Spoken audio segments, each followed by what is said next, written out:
Livro O Homem Integral, Capítulo 1, Fatores de Perturbação. Item 5, Liberdade. As pressões constantes, geradoras de medo, não raro extrapolam em forma de violência, propondo a liberdade. Sentindo-se coartado nos movimentos, o animal reage à prisão e debate-se até a exaustão, na tentativa de libertar-se.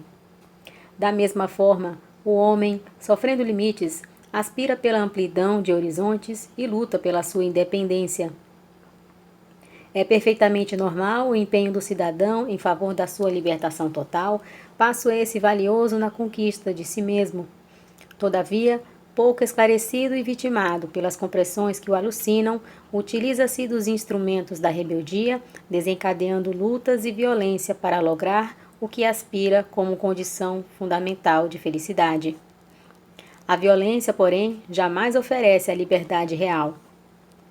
Arranca o indivíduo da opressão política, arrebenta-lhe as injunções caóticas impostas pela sociedade injusta, favorece-o com terras e objetos, salários e haveres. Isto, porém, não é a liberdade no seu sentido profundo. São conquistas de natureza diferente, nas áreas das necessidades dos grupos e aglomerados humanos, longe de ser a meta de plenitude, talvez constituindo um meio que faculte a realização do próximo passo, que é o do autodescobrimento. A violência retém, porém não doa, já que sempre abre perspectivas para futuros embates sob a ação de maiores crueldades. As guerras que se sucedem apoiam-se nos tratados de paz mal formulados, quando a violência selou, com sujeição, o destino da nação ou do povo submetido. O instinto de rebeldia faz parte da psique humana. A criança que se obstina usando a negativa afirma a sua identidade, exteriorizando o anseio inconsciente de ser livre. Porque carece de responsabilidade, não pode entender o que tal significa. Somente mediante a responsabilidade, o homem se liberta sem tornar-se libertino ou insensato.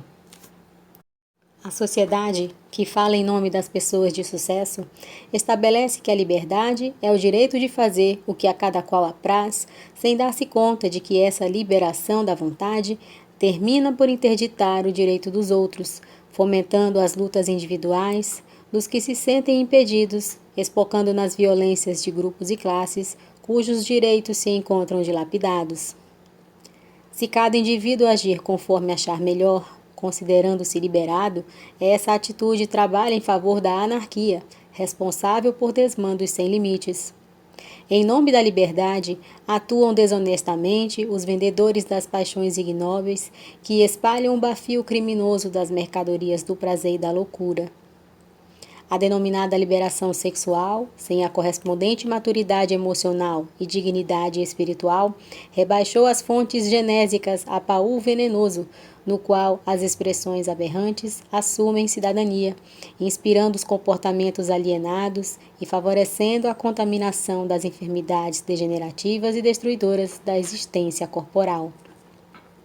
Ao mesmo tempo, faculta o aborto delituoso, a promiscuidade moral, reconduzindo o homem a um estágio de primarismo dantes não vivenciado.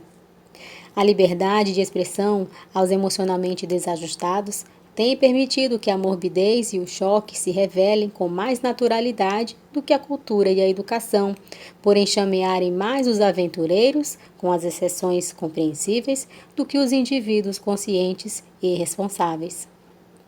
A liberdade é um direito que se consolida na razão direta em que o homem se autodescobre e se conscientiza, podendo identificar os próprios valores que deve aplicar de forma edificante, respeitando a natureza e tudo quanto nela existe. A agressão ecológica, em forma de violência cruel contra as forças mantenedoras da vida, demonstra que o homem, em nome de sua liberdade, destrói, mutila, mata e mata-se, por fim, por não saber usá-la conforme seria de desejar. A liberdade começa no pensamento, como forma de aspiração do bom, do belo, do ideal, que são tudo quanto fomenta a vida e a sustenta, dá a vida e a mantém. Qualquer comportamento que coage, reprime, viola, é adversário da liberdade.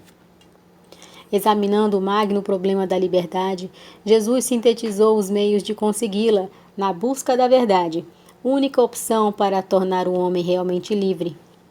A verdade, em síntese, que é Deus, e não a verdade conveniente de cada um, que é a forma doentia de projetar a própria sombra, de impor a sua imagem, de submeter a sua à vontade alheia, constitui meta prioritária.